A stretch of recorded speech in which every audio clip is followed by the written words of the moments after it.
Welcome to Logistics Unplugged. My name is Brian Blaylock, and I'm your host, and I'm happy to jump in today to all things logistics. So let's pull back the curtain, take a look under the hood, and have a great discussion. So I'm excited today to be digging into some great issues with a couple of great guests. Our first guest is Scooter Sayers. Scooter is the Director of Business Development LTL Solutions for Cubsican, and we'll talk a little bit more about what that is in a minute, Scooter, but thank you so much for being here today. Yeah, thanks. I really appreciate it. I'm honored to be here with Blue Grace. Absolutely. We're honored to have you. And our other special guest is Jason Locker. Jason is the Vice President of Managed Logistics for Blue Grace. Jason, nice to have you here today. Thanks for having me back. Absolutely. Yeah, we did this not too long ago. We did. So we always try to make these things a simple concept, right? Make it better. We want to look at what's going on in the industry. We want to see if there's a way that we can make it better and share a little bit of that on the call. Talk a little bit about the people that we have in the room, learn a little bit about that. But Jason, we know there's issues, right?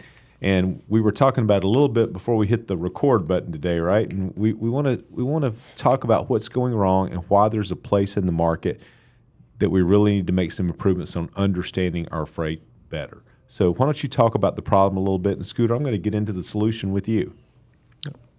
Great. Thanks, Brian.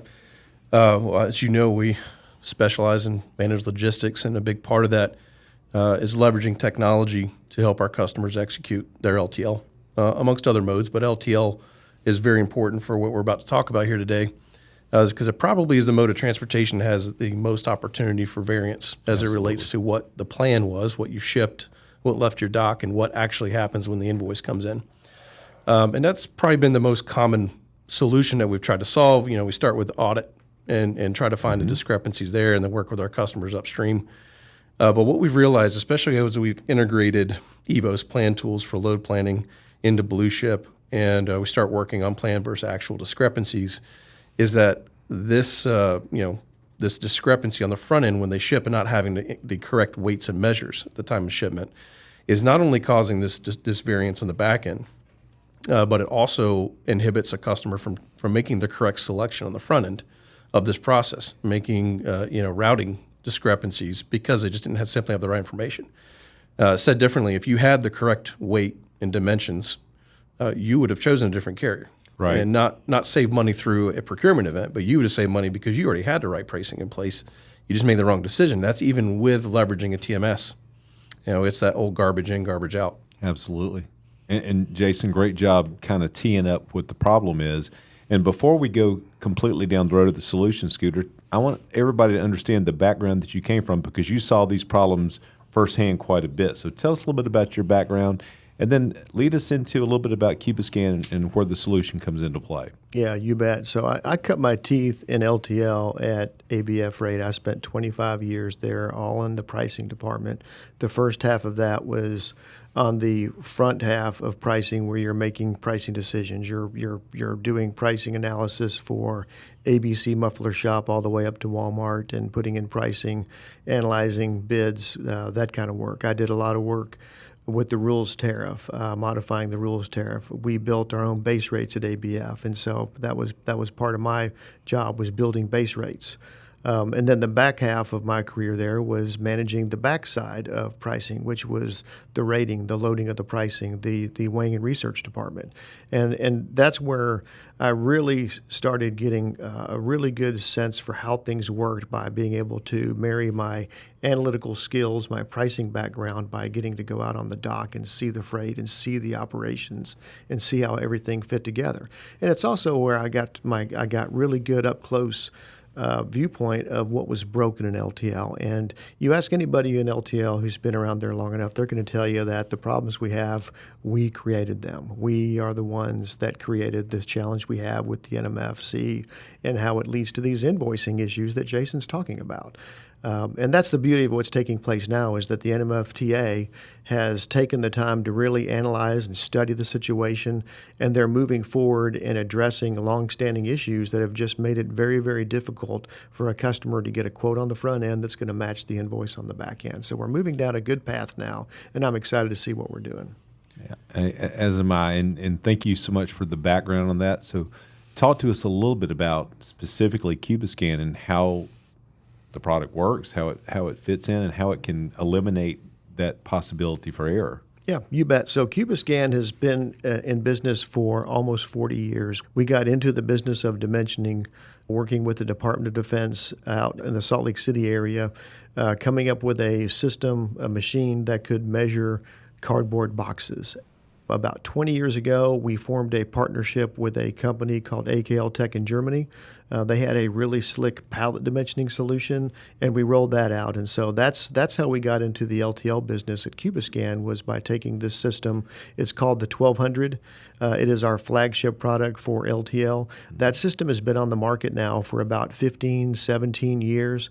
And we've still got, the initial systems that some of these carriers bought 15, 14, 13 years ago. They're still running on their docks. They're just great systems, and it's allowed each of these carriers that have deployed our systems or some of our competitor systems to gather the data they need to accurately manage their customers properly, right? It allows them to capture the space is what drives LTL. Especially on transcontinental long-haul freight. Space is what matters. And with the carriers getting dimensioners, that's allowed them to manage their business better than they ever have. And with these changes coming up in the NMF, it makes sense to really take the issue, which is every carrier, what they want is accurate weights and dims on every handling unit. So what they really want is they want to get that data as soon as they can. And so it makes sense to shift the focus towards the shipper side. And that's what we're trying to do at Cubiscan, is also deploy similar systems that are more shipper-based or shipper-focused, so they can capture the data, solve issues that Jason alluded to, and provide carriers with data so that everybody can win. I love it. And Jason, you talked a little bit about the rampant issues that just continue to grow. And we talked about it a little bit before we even started today. And Scooter, you alluded to some of the changes with NMFC codes from the NMFTA. Let me get all my initials in for that's coming up, I know, right around the quarter, July 19th. Jason, talk about, in two parts, if you will, talk about how you can see better information being captured. But even beyond that, I mean, most NMFC codes have now turned out to be density-based anyway, so we're starting from a need. I think that was always the intention. Yeah. And I think the changes coming up in July, they're trying to make it better. Yeah. They're trying to make it easier. They stole our thing. But it's not. You're not going to get away from not knowing what your weights and dimensions are. I mean, that's still, Right. If you can solve that problem, you don't need to worry about the NMFTA changes coming up July 19th. Great point. And we can tell how good of a job Cubiscan has done, because we're on the receiving end of this. Working with the number of customers and LTL shipments that we do, we've seen our variance increase dramatically over the last 10 years. And I would take this back to my roots, in 99, 2000, when I was working on the dock at AAA Cooper. I'd be handed a stack of bills that's carbon copy paper and go to door 29 and go strip that trailer and put everything where it needs to go. And if I happened to notice something that I was moving at the time that didn't quite look like was on the paper bill labeling that I had to go over to the weight and inspection area where the scale was, and I had to go weigh it, and I had to get the form to fill it out, and I had to document everything and fill that certificate out and have my supervisor approve it. And while I'm under pressure to strip that trailer in a certain amount of time, how many times I actually stopped to do that? Not very often. It had to be pretty egregious for me to stop what I was doing to do that.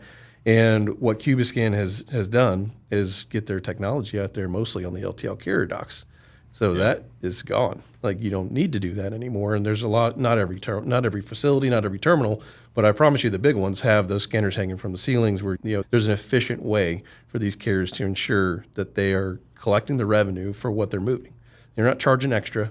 They're not gouging the customer. They are charging for what space is being sold with the limited amount of capacity that they have. And you can see the results of that with all these publicly traded carriers and their yield improvement over the last couple of years in kind of a tough market at the same time, which has been very impressive. And that's, I think, they just know, they have a better understanding of what freight's moving through their network now. And a lot of that has to do with these scanners. And so why this is important to us is we have to get the shipper community caught up here. Yeah. They're lagging behind in general. 100%. If they know something you don't, there's a problem, right?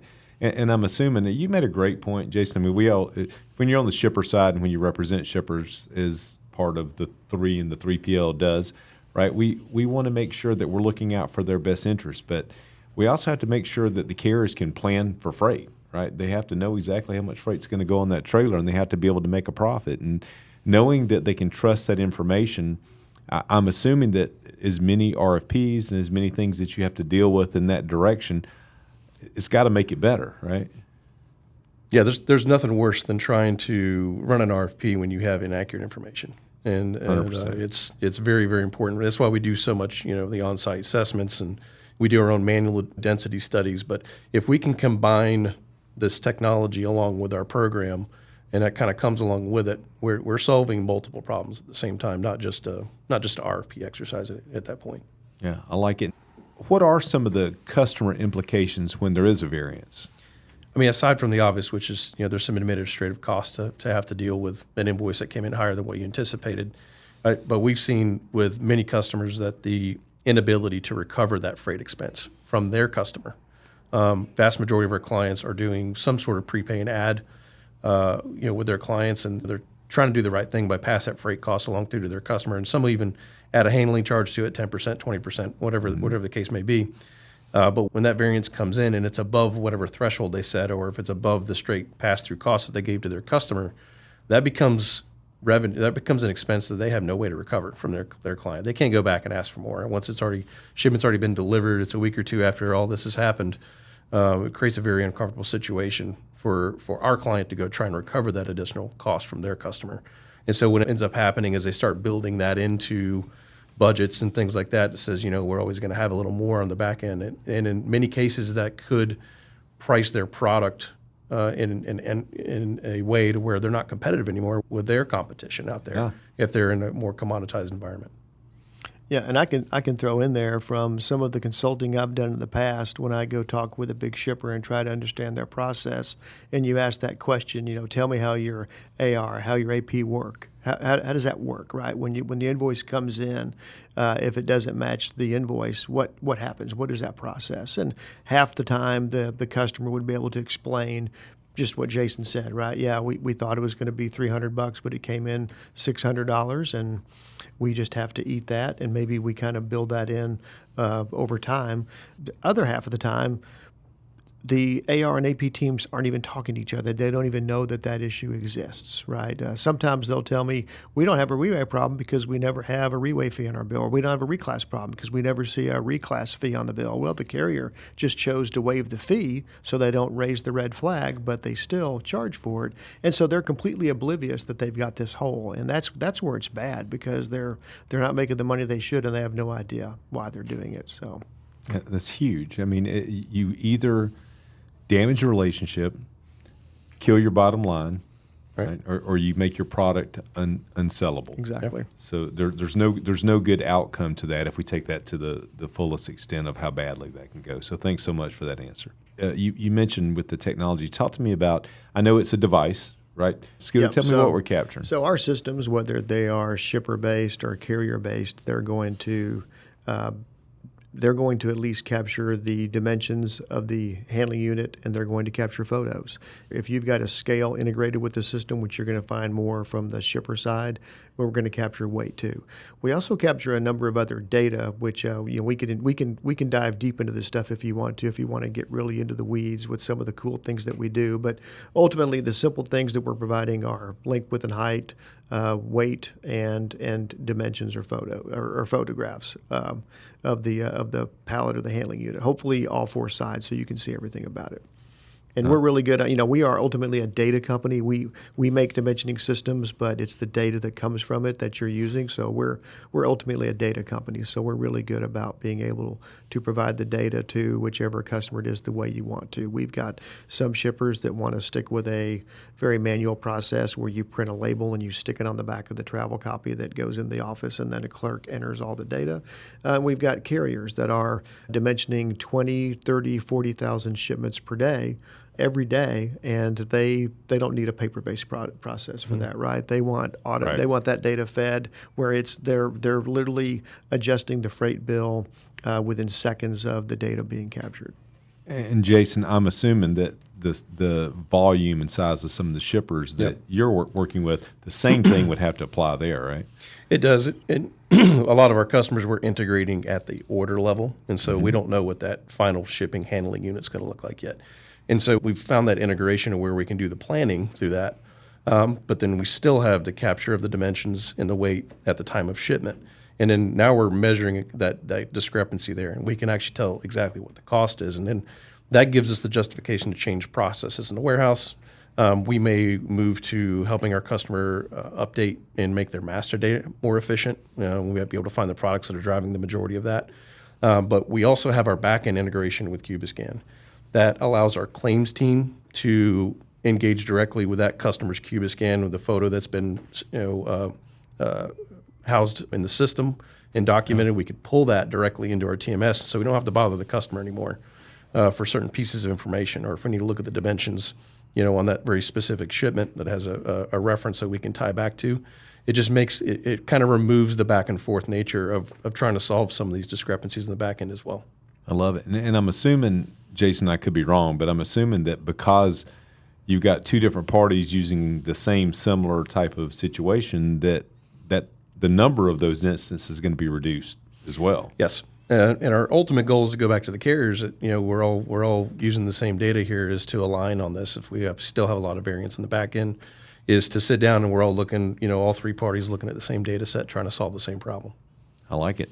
That's a whole different dynamic to that conversation when you're dealing with your old world of W&I and us dealing with it from managing our audit process. It's got to make that a lot more seamless. I'd love to have an example as specific as you can be that it's okay to mention on how this is coming to play and how this has helped on a customer that you're familiar with. Yeah, I can run with that. I think that oftentimes when a shipper comes to us, they're coming to us because they have one issue that they're focusing on. It's almost always invoice issues, reways, reclasses. Sometimes it's damage claims or chargebacks. They want photographs on everything to be able to deal with that. But often it's reways, reclasses. That's their pain point that they're trying to solve. And they come to us because they have no way of defending what's happening with the carriers, and they want to be able to defend when the carrier assesses a reclass on them. They want to be able to defend it better. And as we talk about it, as they deploy our systems, what invariably happens is it's not so much now I have a way where I can defend these better. I really want to get to a point where I don't even have to defend them. I want to be at a point where I have that conversation with my carriers where, kind of look at what Jason alluded to. We're using a system, we're using technology that is comparable to what you're doing, what you're using on your dock, Mr. Carrier. So how do we get to a happy place where we may not always agree down to the half inch of tolerance on every dimension, but you see that I'm doing my best. I've invested in a system that's not inexpensive. I'm trying to give you accurate data every single time. There's got to be value in there in doing that, and there is. That's what the carriers want. So what we're seeing is there is a means of getting to a really good spot with your carriers where you're providing them accurate data every single time. They're getting it from you before they literally pick up the freight, and they will. I think over time the carriers are going to find ways to accept that data. As long as it's within a certain tolerance, they're only going to come back if they see something significant or egregious.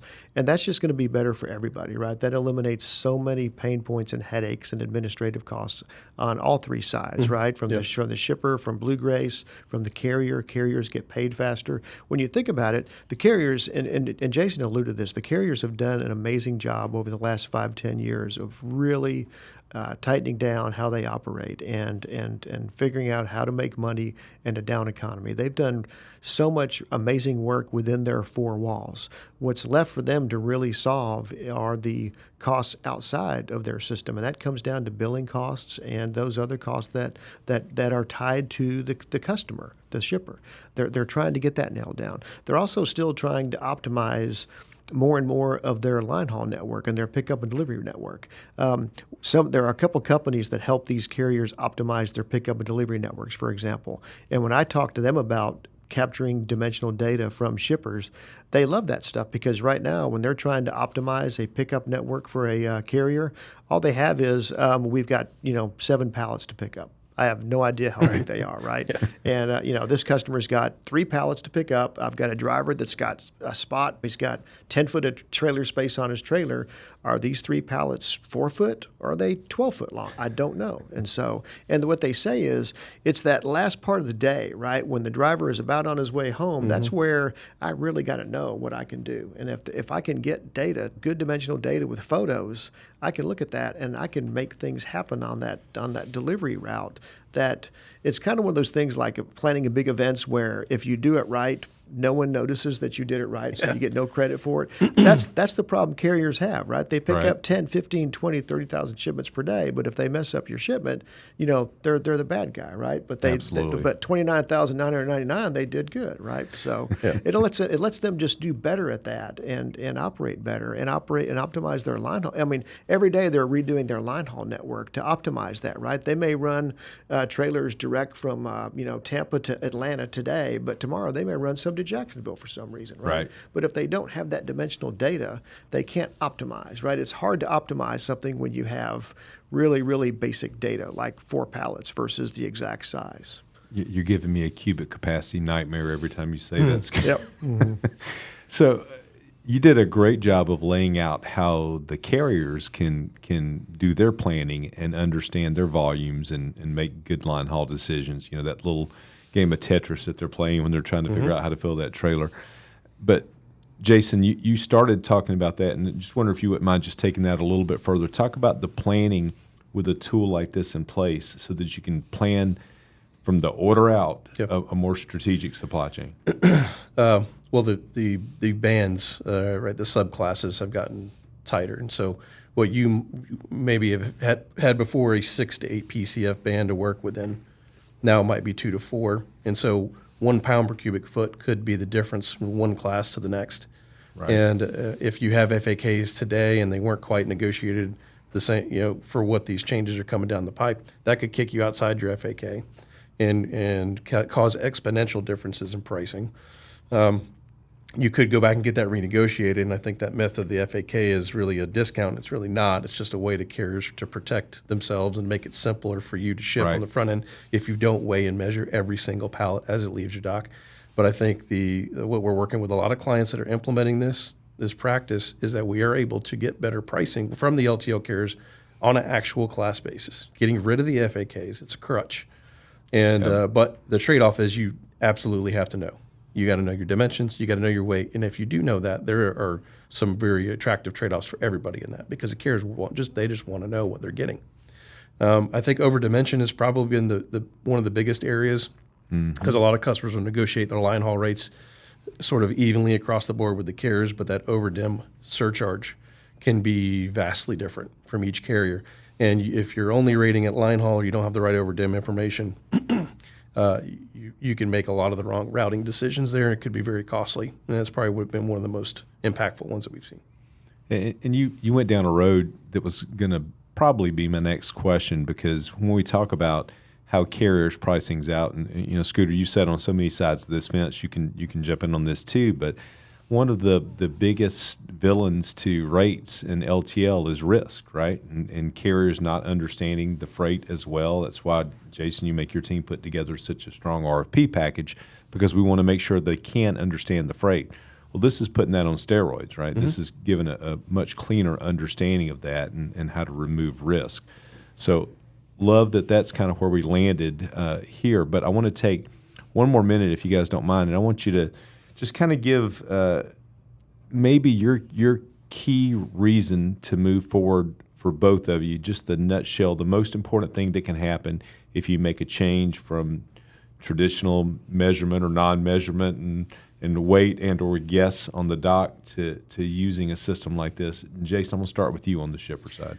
We have found 7-figure savings with some customers just having the right information on the front end. This has nothing to do with negotiating pricing with an LTL carrier.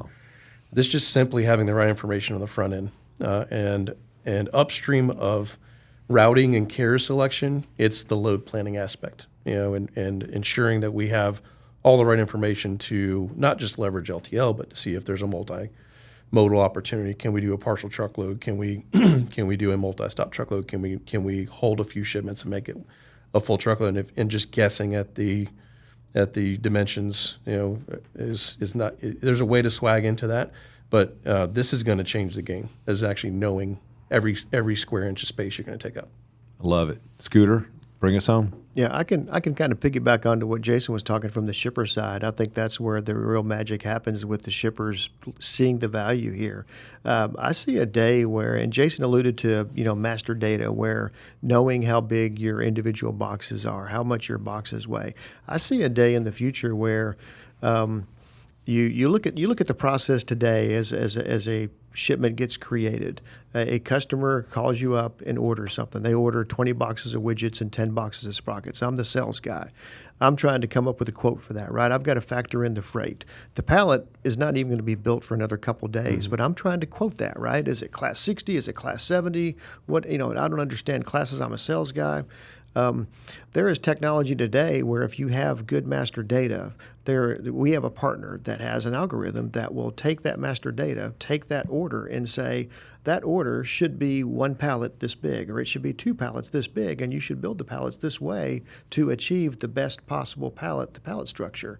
And so that sales rep then can immediately generate a quote that's probably going to be pretty accurate. Now, the customer can't use that data to give to the carrier and say my pallets were this big because my master data, my algorithm told me that, right?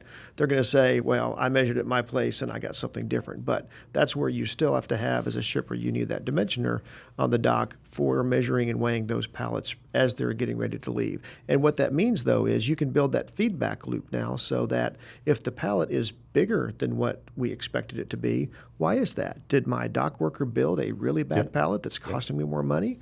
Did he put more widgets on the pallet than he was supposed to? If the pallet is shorter than what I expected, what happened, right? Are we going to ship out something that's short? And now we got a problem with that. So you build this beautiful feedback loop to make sure that the customer gets what they ordered, and you know what the freight charges are going to be every single time. And if you're still estimating them on the front end, you're building that feedback loop to get better and better at doing that, rather than having this big massive hole where I thought the charges were $300, but the invoice was for $500. And what do I do now? Do I call my customer and ask for more money, or do I just eat that, right, as a cost of doing business? So it's just a great way of just pulling cost out of the mix for the shipper, and by the shipper doing that and giving that data to the carrier, it helps them to just pull out more and more cost out of their system, which, then hopefully there's that symbiotic relationship where everyone shares on that. Love it. And listen, we talked about a lot of things, and they're interesting to the shipper, they're interesting to the 3PL and to the carriers, but we do want to make sure when we do these podcasts, we want to make sure that this has something for everyone. And let me tell you what it is for you if you're the buyer. When you have someone that's looking out for the opportunity to reduce that freight as a percentage of goods, that means when you buy that from Walmart, or when you buy that from Dick's Sporting Goods, or wherever it happens to be, you're getting a better value. And that's exactly what the purpose of all this is, to be able to find a way to put the product in the hands of the consumer at the best possible price. And when things can be difficult from time to time in the economy, those are the opportunities that we're looking for. So thanks, both of you, for looking out for a way to make things better, because that is the whole concept of this, is to make it better. So listen, everyone, thank you for listening to us again. We do this every Tuesday. Scooter, thank you so much for joining us today. And Jason, thanks for doing it again. Sorry we didn't get to get any fishing talk in today, but we'll reserve that for another time. Yes, sir.